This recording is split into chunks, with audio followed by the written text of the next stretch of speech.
Olá, está no ar mais um Alesp Conecta. Hoje vamos falar sobre um tema importante que é a amamentação, quais são os benefícios aí para as mães e também para os bebês, como ajudar as mães que têm alguma dificuldade nesse momento tão especial aí com o recém-nascido. Para isso a gente vai receber a doutora Carolina Cursi, ela que é ginecologista e obstetra, vai falar com a gente aí, bater um bate-papo sobre esse tema tão importante. Seja bem-vinda, doutora. Olá, tudo bem? Quero agradecer imensamente por esse convite, da gente falar de um assunto tão importante e que impacta na parte dos bebezinhos. Exatamente. Para a gente então iniciar esse nosso bate-papo, eu queria que você contasse aí quais são os benefícios para as mães, né, e para os bebês. Os bebês, às vezes, a gente sabe que tem essa questão da saúde, mas a gente também precisa falar quais são os benefícios para as mamães que fazem essa amamentação também, né? Eu acho que a gente precisa, primeiro de tudo, antes da gente falar sobre os benefícios, é falar que a amamentação precisa de apoio, precisa de suporte, precisa que a gente ajude essa mamãe e esse bebezinho a entenderem a importância da amamentação. Para as mães é muito importante. Ajuda a gente a recuperar como é que a gente estava antes da gestação, melhora a recuperação do pós-parto, isso é super importante. Que mulher que não quer estar se sentindo bem depois do pós-parto, é tão difícil o puerpério, então o amamentar, a gente sabe que é difícil, não é fácil, mas é tão importante retorno ao seu corpo muito mais rápido do que se eu não amamentar. Protege as mulheres do câncer de ovário, do câncer de mama e, acreditem, de osteoporose. Já para os bebezinhos, os benefícios são muitos, são N benefícios. Primeiro de tudo, criar um vínculo com essa mãe. Não sei se vocês sabem, mas teve um estudo com uma psicóloga norte-americana, onde ela estudou todas as instituições que fazem, as cadeias americanas, e ela constatou que as pessoas que tinham as penas mais agressivas, os crimes mais agressivos, foram aquelas pessoas que não tiveram essa questão da amamentação, dessa parte do contato com a mamãe. Então, o primeiro vínculo aí, esse vínculo de afeto, de amor, é muito importante. O desenvolvimento neuropsicomotor do bebê também é afetado, e tem mais. Ajuda o desenvolvimento da boquinha, do palato do bebezinho. Então, a gente tem N benefícios tanto para a mamãe quanto para o bebê. Reforçando, a gente não está falando que tudo são mil flores, né? A gente sabe da dificuldade. Exatamente, doutora. A gente vai abordar aí principalmente essas dificuldades, né, que as mamães têm aí para ter esse contato direto, amamentação. Muitas gostariam de amamentar, né, algumas não conseguem, mas a gente vai falar dessas dificuldades também. E doutora, falando aí, você falou dos benefícios principalmente para a saúde do bebê e também esse contato emocional direto com a mãe. Até quando é recomendado que o bebê, por exemplo, faça a alimentação somente desse leite materno? Então é assim, ó.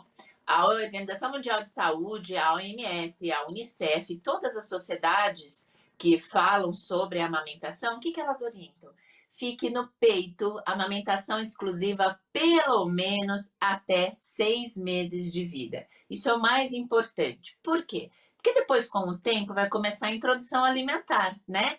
Passo a passo, um alimento por vez, como o pediatra orientando, né? E aí o leite, ele não é mais essa parte de nutrição, de desenvolvimento, né? É essa parte do vínculo, é essa parte do desenvolver da criança. Então, pelo menos até 6 meses, fique só com leite, nada de água, nada de chá, nada de suquinho. O bebezinho só precisa do leite da mamãe. Isso porque é bom a gente contar, porque muitas mães têm receios, né, desse leite não suprir aí todas as necessidades do bebê. Então eu queria que a senhora contasse um pouquinho aí da importância, na verdade, né, que esse leite aí, ele é o suficiente. Algumas mães aí têm esse receio de ter um leite mais fraco, mas não é necessariamente dessa forma, né? E a alimentação também, ela pode influenciar aí nesse leite um pouco mais sustentável para a criança, ou também não tem nada a ver? Vamos lá. Como é que acontece essa parte da amamentação, né? Então, primeiro de tudo, a gente tem que entender que não existe leite fraco, né? Um dos grandes medos das mamães. Ah, meu Deus, eu não me alimento direito, eu vou produzir leite fraco e tudo mais. Então, não existe leite fraco. O seu leite vai ter todos os nutrientes que o seu bebezinho vai precisar. Fique tranquila.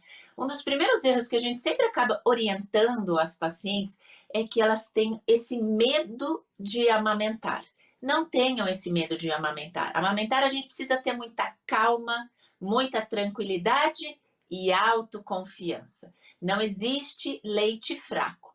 É claro que a sua alimentação, nesse momento que você está amamentando, tem que ser uma alimentação mais vigorosa, uma alimentação melhor.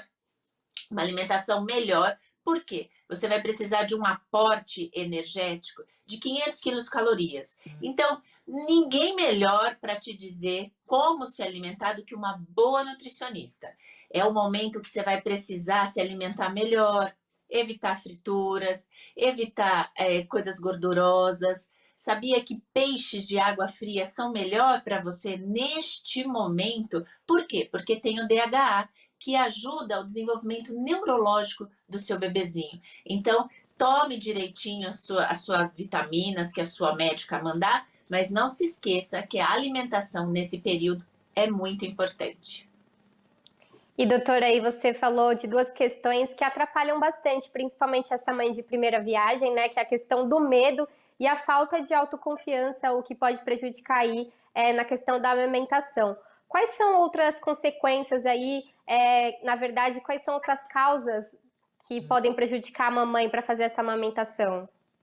É assim, o que a gente tem que entender, né? Então, vamos falar num contexto geral. Eu acho que a primeira coisa, ela precisa da rede de apoio, né? Amamentar não é fácil, gente. Não é fácil. A gente sabe que é um aprendizado. Imagina, ninguém nasce sabendo o que é de mamar, né? Como é que eu vou amamentar? Eu só vou descobrir isso quando eu engravido, quando meu bebezinho nasce, quando eu vou ter que fazer. Então a gente não tem um manual, a amamentação mais fácil. Não existe. Então a gente precisa aprender. Para que eu aprenda a amamentar, eu tenho que entender que é um processo. Uma hora eu vou acertando, uma hora eu vou errando, até uma hora que eu entendo todos os jeitos da amamentação. Então, primeiro de tudo, tenha uma rede de apoio. E essa rede de apoio que eu falo, não é alguém longe, não. Conversa com o marido, conversa com a sogra, conversa com a mãe, conversa com a irmã. Como que vai ficar quando você chegar da maternidade em casa? Isso que é importante. Quem vai fazer supermercado para você? Quem vai te ajudar nas roupas? Então, a primeira coisa que essa mamãe precisa ter é uma rede de apoio. É ela entender que ela vai precisar de ajuda e tá tudo bem. A gente não tá querendo pedir ajuda, quer aprender tudo sozinho, mas é muito pesado, é muito difícil. Então, vocês precisam ter uma rede de apoio. Isso é super importante. Segundo, uma coisa que é super comum, vocês ficam com vergonha de quando tem visita em casa pedir licença para amamentar.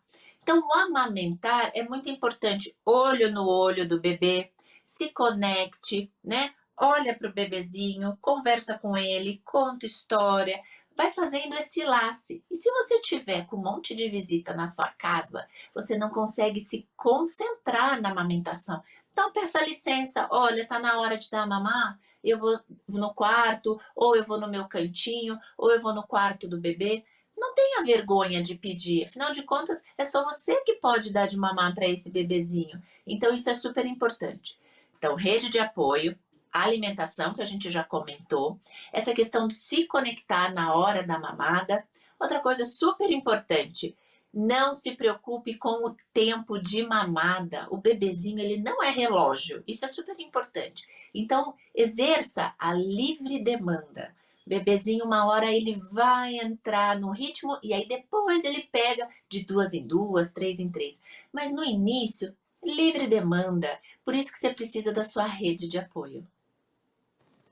Importante falar isso também, né? Algumas mães ficam preocupadas e acabam aí, às vezes, acordando o neném ou algo do tipo, porque seria aquele período para ele se amamentar, né? E também amamentar o bebê aí com sono também não é bom, né? Tanto para a criança, tanto para essa conexão, né? O que vai dificultar um pouco mais também a amamentação, porque como a gente sabe, é importante essa questão da livre demanda, né? Então, o bebê, quando ele sentir fome, ele vai chorar, a mãe vai conseguir Vai, identificar melhor, né?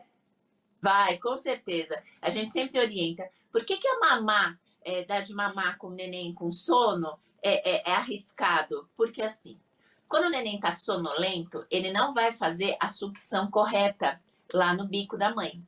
Quando ele não amamenta direito, ele não manda o estímulo hormonal para que vez mais os hormônios vão sendo liberados e produz esse leite. E aí, bebê que mama pouco tem fome sempre, e aí ele vai querer ficar no peito.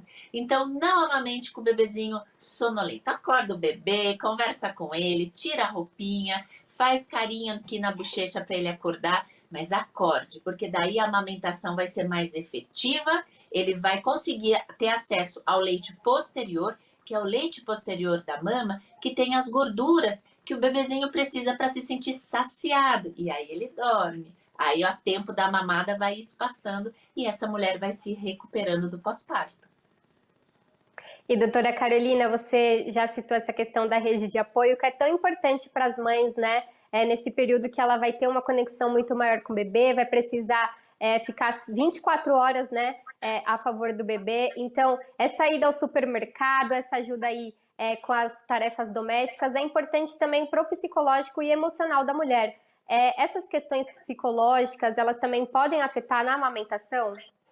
Com certeza, né? Então a gente tem que tomar muito cuidado. Hoje em dia, a gente vê que algumas pacientes acabam não estando com a sua médica no parto, a gente vê que as pacientes acabam não tendo aquele parto que ela desejava, fez o parto e nem entendeu. Então, tudo isso vai culminar com essa questão de depressão pós-parto. Aí você imagina, eu já passei por um momento difícil, que é o pré-natal, tive um parto sem apoio, eu não sabia, eu não soube por que que virou cesárea, por que que foi fórceps, e aí eu tô me sentindo sozinha, aí eu chego na amamentação. Chego na amamentação, eu não tenho ninguém para me ajudar, né? E essa mãe que tá amamentando, ela tem muita sede, ela precisa comer direito. Então, tudo isso, ela vai precisar de ajuda. Quando ela começa a pensar assim, nossa, mas que tá tão difícil, essa amamentação não tá indo, eu não tô conseguindo, então, isso é muito complicado. E aí ela acaba deixando de que amamentar. Porque o que, que seria mais fácil, não o melhor? Eu ir lá, preparar uma fórmula, lá no fogão, lá na água quente, dar para o meu bebezinho na mamadeira, aí ele vai começar a confundir os bicos, vai ter confusão de bico, e aí ele não volta para o seio da mãe. E aí é mais um sentimento no coração dessa paciente. Então, por isso que é tão importante, a gente precisa dar suporte, a gente precisa dar ajuda e prestar atenção como é que essas mamães estão indo no puerpério, tanto imediato quanto tardio. E às vezes, doutora, esse estresse, né, essa pressão aí psicológica, ela também pode ser incentivo para as mães voltarem aos vícios, né? Por exemplo, bebida alcoólica, também uso de cigarro. Eu queria que a senhora contasse aí um pouco quais são as interferências que essas substâncias podem trazer na questão da amamentação, né? Se as mulheres podem usar, mesmo que com, vamos dizer, um critério, um limite, esse tipo de substância enquanto amamenta. Esse é um assunto que a gente tem que sempre bater a tecla, né? Você está de parabéns, porque explicar isso para todos os seus telespectadores é super importante, né? Então, o que que acontece? Eu estou na gestação e aí eu comecei meu pré-natal. E aí eu fumo ou eu bebo. O que que a minha obstetra fala? Olha, não pode. Por quê? Vai ter trabalho de parto prematuro, não tem dose segura. E aí a mamãe pensa assim, nossa, eu preciso parar, né? Por quê? Porque tá aqui dentro de mim, vai depender de mim. Se acontecer alguma coisa, eu que vou ficar com essa culpa, eu que vou ficar responsável. Então isso é importante. E aí elas têm aquela força para conseguir vencer vícios durante o pré-natal. Mas agora você imagina, no puerpério, eu não sei dar de mamar, eu tô aprendendo, eu tenho um nenenzinho que chora e que eu ainda não sei os tipos de choro. Eu não sei se é um choro do xixi, eu não sei se é um choro da fralda suja, eu não sei se é um choro da comida. E aí eu me vejo sem minha rede de apoio, eu me vejo sozinha tendo que passar por tudo isso. Então eu preciso ter algum prazer, eu preciso ter alguma coisa que me alegre.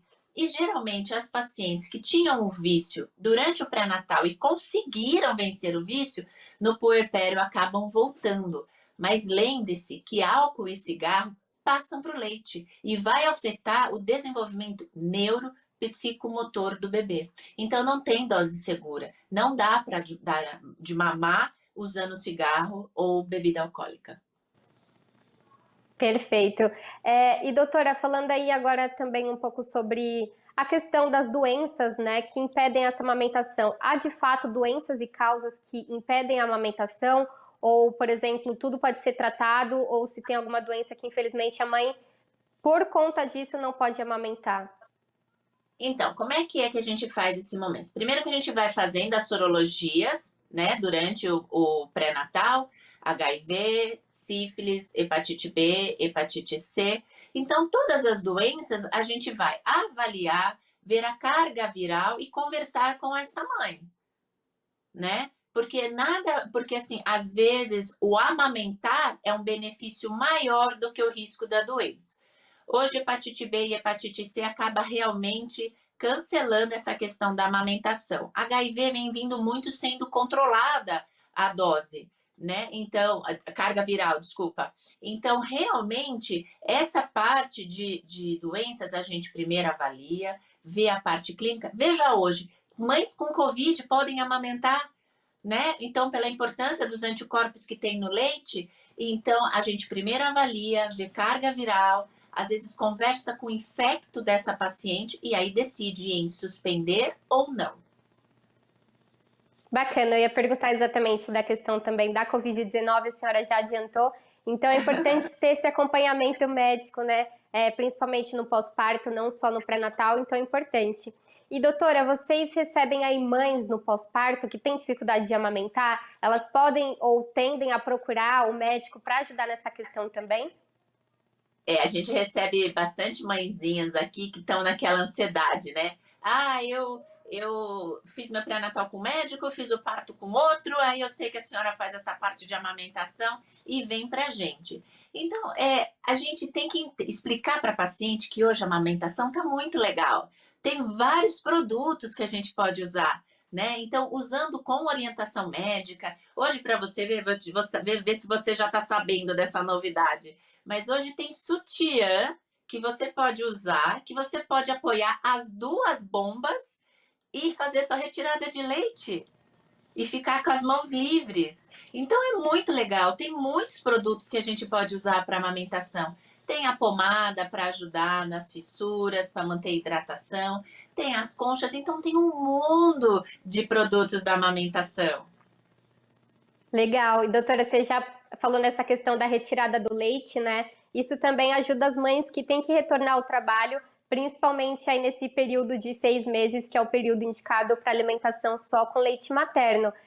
Além disso, como a senhora falou, como ajudar o bebê, no caso, a mãe também, na questão, como a senhora falou, dessa troca de bico, né? Dessa confusão aí de bicos, um pouco da mamadeira, um pouco do peito. Essa troca aí de bicos, né? Enquanto a mãe, infelizmente, não consegue dar de mamar para o filho pessoalmente, isso pode confundir o bebê? Tem como aliviar essa questão? Como é que a gente orienta, né?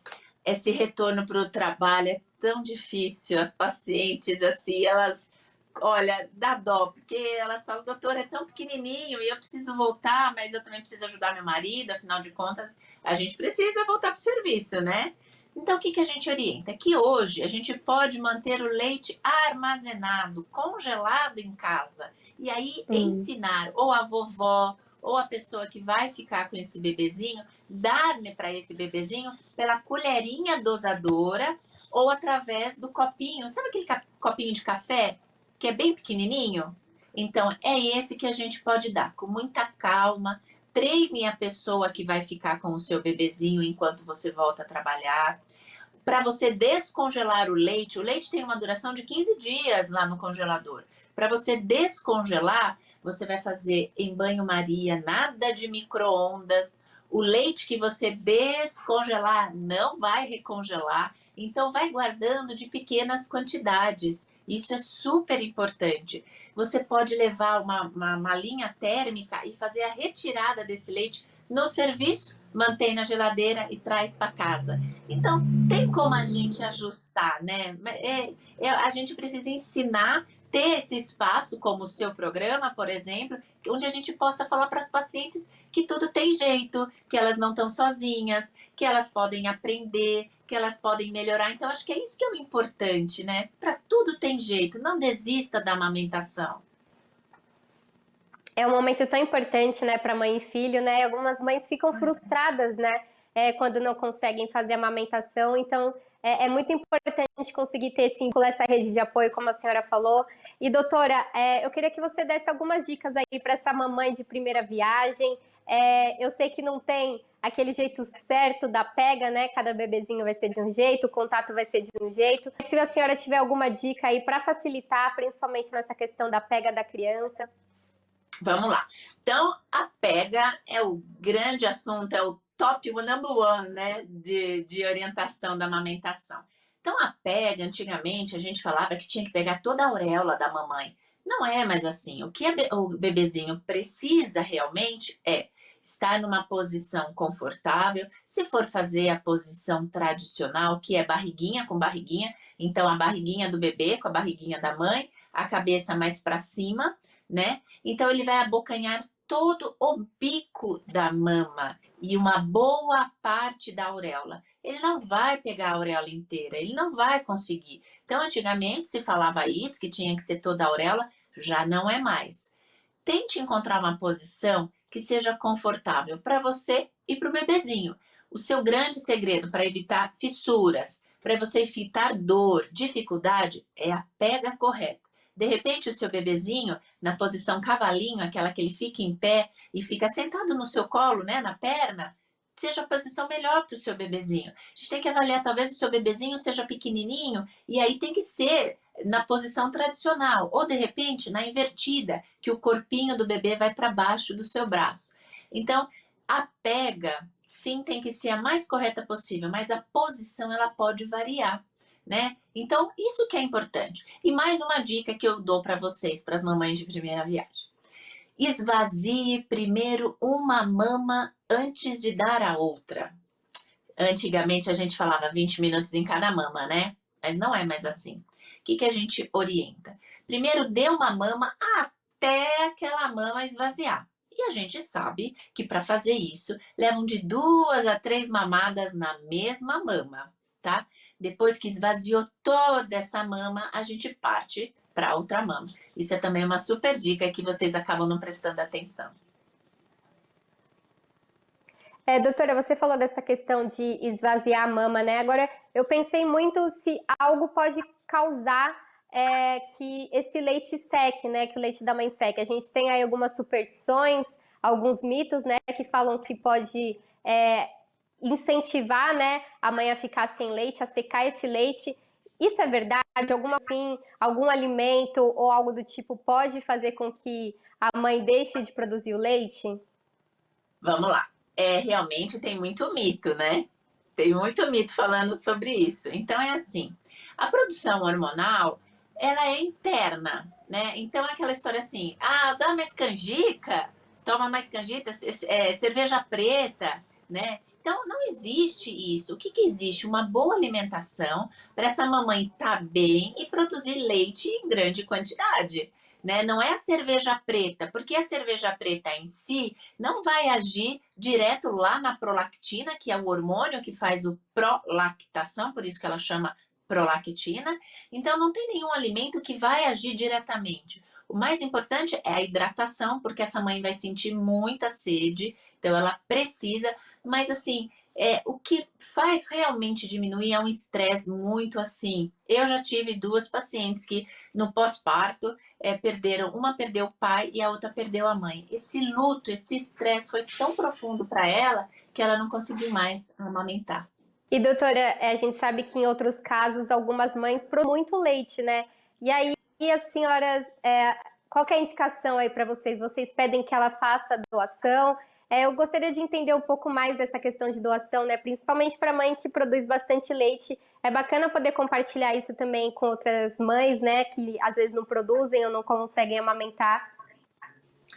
Isso é um assunto que a gente tinha que fazer mais campanhas, isso sim, né? O que acontece? A gente tem os bancos de leite. E os bancos de leites no estado de São Paulo sempre vivem abaixo da capacidade de 50% dos bancos. Então é um ato de amor, você vai estar doando leite materno. Então nós mulheres somos fabriquinhas de leite, nós não somos estoque. Então não tenha medo de doar. Jamais amamente outra criança. Antigamente a gente falava as amas de leite, né? Isso não. Isso até uma época saiu aí na televisão, se eu não me engano, se foi um programa, alguma novela, e que aparecia uma outra pessoa dando de mamar para um bebezinho. Isso não pode. Isso a gente chama de amamentação cruzada. E não é o correto. Por que que não é o correto? Já que essa mulher pode doar. Porque quando ela doa, primeiro que são feitos todos os exames de sangue. É feito um cadastro com todos os dados dessa paciente. E esse leite é guardado, é produzido, é armazenado da forma correta para poder doar para os recém-nascidos. As mãezinhas de recém-nascido, como esse recém-nascido prematuro, né, vai para a UTI, o que acontece? Ela não tem o estímulo de produzir o leite, porque ele não está fazendo a sucção, ele está internado. Então, ela precisa de leite materno. Então, por mais que a gente estimule e use bombas, essas mães sempre precisam contar com esse ato de amor das outras mamães, doando leite. Então, para você ter uma noção, eles vão até na sua casa levar os vidrinhos, vão buscar. Então, doe leite. Todas as maternidades aqui de São Paulo têm um grupo de apoio da amamentação, tem como te orientar para você doar o leite. Não deixa de doar, não. Por favor. Doutor, muito obrigada por essa explicação e também por esse bate-papo, né? Deixar agora um espaço final para a senhora conversar com o nosso telespectador, talvez aquela mãe que está assistindo a gente, né, e está com dificuldade, está com essa ansiedade, ou vai ter o parto e não sabe como lidar com isso, né? Queria que a senhora deixasse então um recado para o nosso telespectador e mais uma vez, obrigada pela participação. Bom, eu primeiro de tudo quero agradecer, eu sou uma apaixonada nata para falar sobre amamentação, eu fico à sua disposição para qualquer dúvidas que surgirem e no nosso bate-papo acabaram não sendo esclarecidas. Muito legal estar aqui com você, conversando, divulgando informação baseada em ciência, não é um achismo, vocês ouviram através de uma médica que trabalha com isso. E para você que está começando a amamentação, tenha calma, não tenha medo da amamentação. Eu não estou falando que é um mundo de flores, mas com certeza, se você tiver calma, tranquilidade e uma boa rede de apoio, com certeza eu faço votos para que você consiga dar de mamar para o seu bebezinho pelo menos até os 6 meses, como que é recomendado pela Organização Mundial de Saúde. Muito obrigada pela entrevista.